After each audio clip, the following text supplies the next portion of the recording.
With more than 2 million downloads, this is your number one source for true crime coverage in America. This is Murder in the Morning with Tony Bruschi and Stacey Cole. From the Hit Killers Podcast, Murder in the Morning. Well, remember Chad Daybell? You know that... Where every...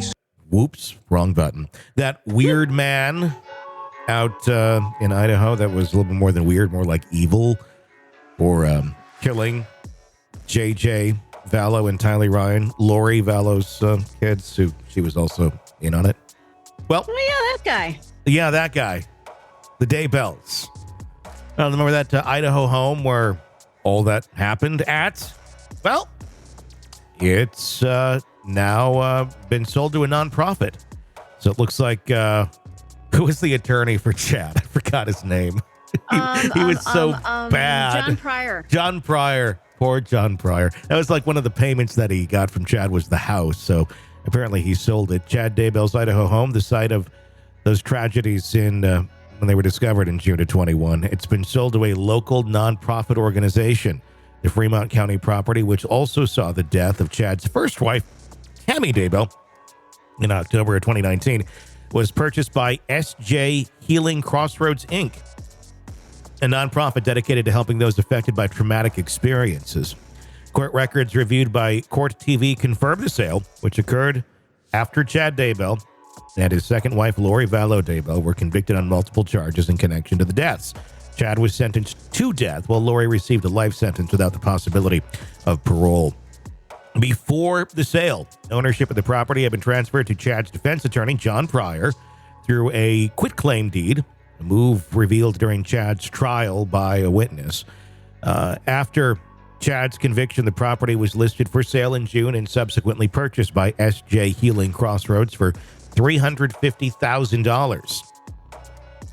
The nonprofit organization. Tony, are you getting the impression, at least I am, when reading the story, that there is, whoever SJ Healing Crossroads Incorporated is, there's some people with some money behind this. There has to be, because they're putting down a chunk of change for a lot of different really horrible pieces of property. Yeah, it's a nonprofit. But I'm thinking there's some very wealthy people behind this. I would imagine so. I mean, if you're able to, because a lot of nonprofits, they don't make that much. Most do not. Depending on what it is, unless it's like something huge. But most nonprofits are pretty small. I would imagine there's some big donors behind this that are just doing things where it's like, this feels like the right thing to do in an area that, I don't think a lot of people think about half the time. Properties that are stigmatized like this, and then what that does to the community, the fact that it still stands in many places. And think about it too, and this is a horrible thing to say out loud, but I'm going to say it. If somebody wanted to buy this and turn it into, I don't want to say a theme park. Oh God. You could charge admission. Yeah. You could make some money in a horrible, horrible way. And these people came along and said, no, we're just going to make sure that doesn't happen. Well, you got to wait 100 years before it becomes acceptable, basically. Look at the Lizzie Borden bed and breakfast. There's so many places where horrible shit has happened. And now it's because we weren't affected by it, because it wasn't in our time, because it wasn't current to us, and it was just something we read somewhere. We don't care. Like, oh, that's cute. That's playing on that long time ago. Like, no, this shit actually did happen. Yeah, but it's a perspective. Have you stayed thing. at that bed and breakfast? No, I have not. Would you? Yeah, I'm sure. I'm fine with it. I know it's rumored to be haunted and this and that. I don't know, but I don't really have a desire to. But like, if I was there and I could, and it was a place to stay, sure, I'd stay there. Cool. But yeah, it's an interesting thing. Anything where if it didn't happen to you in your lifetime, a lot of people believe the world didn't really exist before that, but those of us who do, it's still hard. It's hard for us to grasp it and to get the gravity of whatever it is that's at play. Example I just experienced a couple weeks ago at the 9/11 memorial in New York City. there was I'd say probably 50% of the people there were not alive when this thing happened. And Really? there was a vivid difference between those of us who were cognizant and alive and those who were not. I mean, it was fascinating. Overall, it was, pretty respectful, but there was some you could tell that just, another museum. Wow. And it really hasn't been that long. It's been 23 years. Yeah. Well, you got a lot of 23-year-olds in there and younger. Wow. Wow. And at it, we obviously could talk about 9/11 when it comes up, which is, very soon here. But, we didn't have smartphones then. We weren't able to record things. We were very fortunate that somebody actually was filming a documentary in downtown New York when it happened. And it was downtown New York, and a lot of people on vacation videotaping stuff. I mean, those were camcorders, though, that they would have had in hand. I can only imagine had cell phones with the technology today existed back then, how many variations and scenes we would have been able to witness from that day. God, amazing. Yeah. But then you look at us, though, too, and not that I've ever looked at Pearl Harbor as something light or anything, but I wasn't alive at the time, so it is hard to feel the exact gravity that it would have felt if that was your life and that was in your time. And so I kind of felt like that. I felt, I guess, like, oh, I'm the older one now, and there's all these young people that don't have any memory of this, like grandparents would have for Pearl Harbor. Yeah, it's a great point. Absolutely. I mean, it's not saying it's how people are. It's how our memories work. Anyway, the nonprofit organization was founded by a local couple who chose to remain anonymous.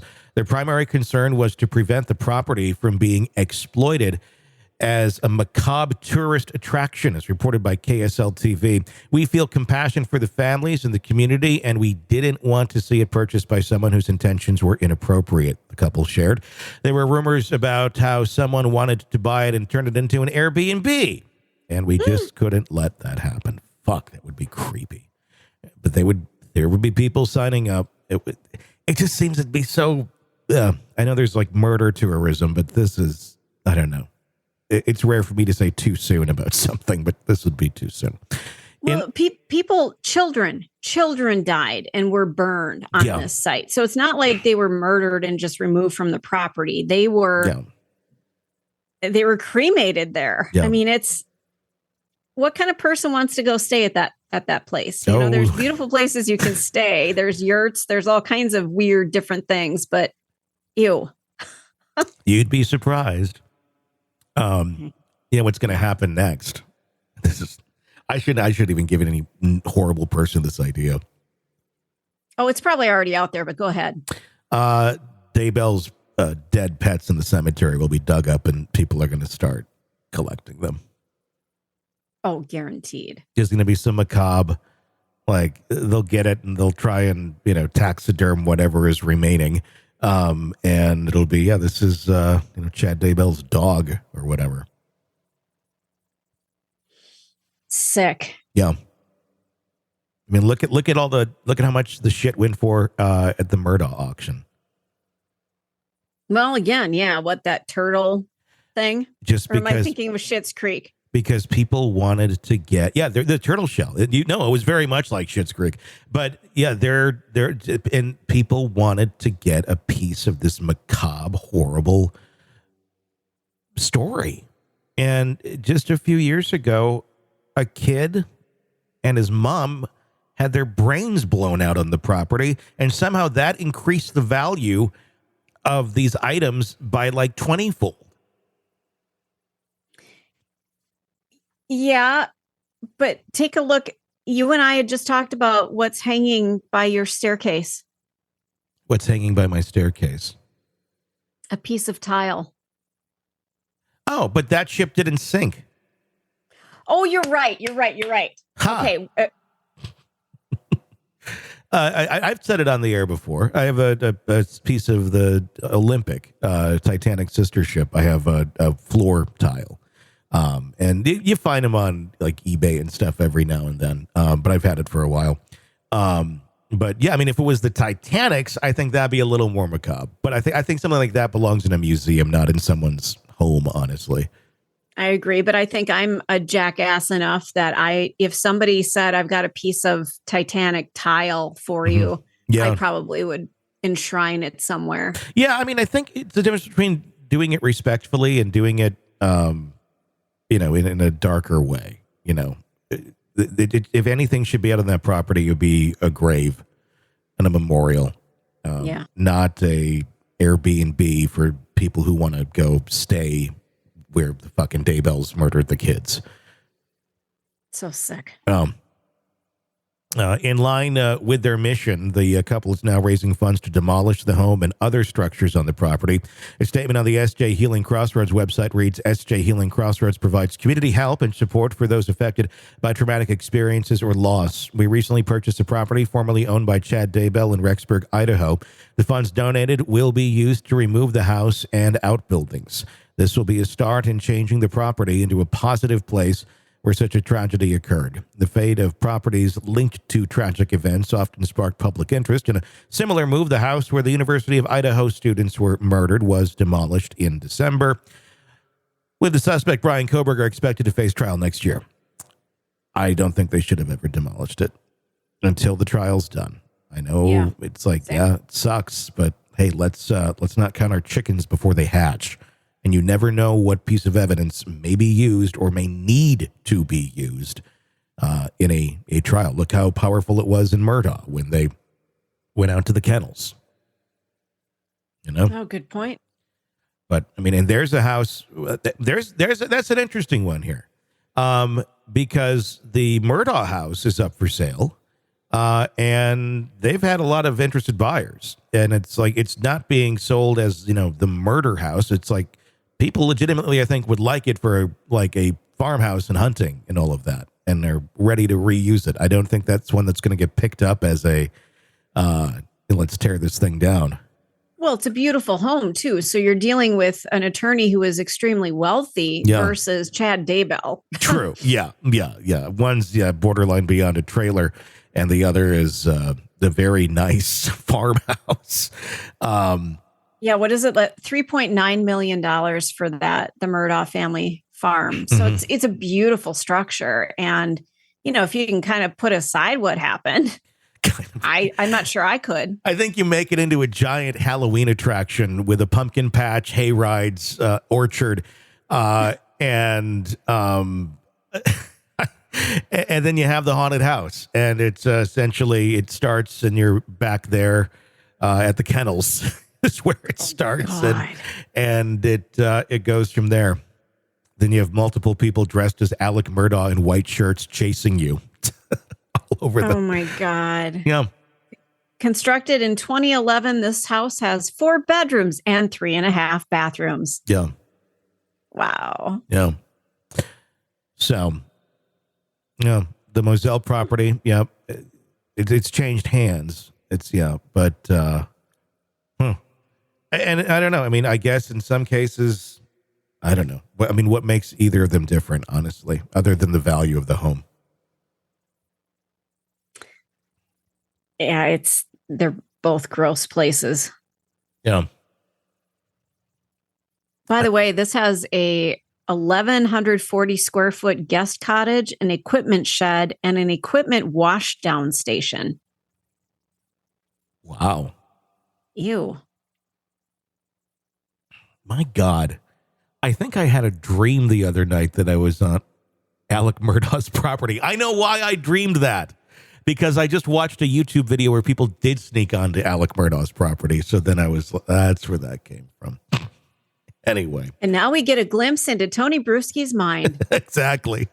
Well, is anyone surprised? You're neck deep in a dark, twisted tale.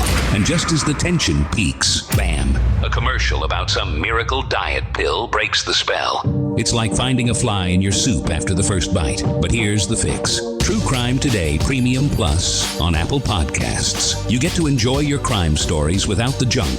Ad-free episodes, extended interviews that go beyond the surface, and early access to all the gruesome details. It's like swapping out a can of cheap beer for a glass of fine whiskey. So search for True Crime Today Premium Plus on Apple Podcasts. Subscribe and keep the darkness flowing uninterrupted.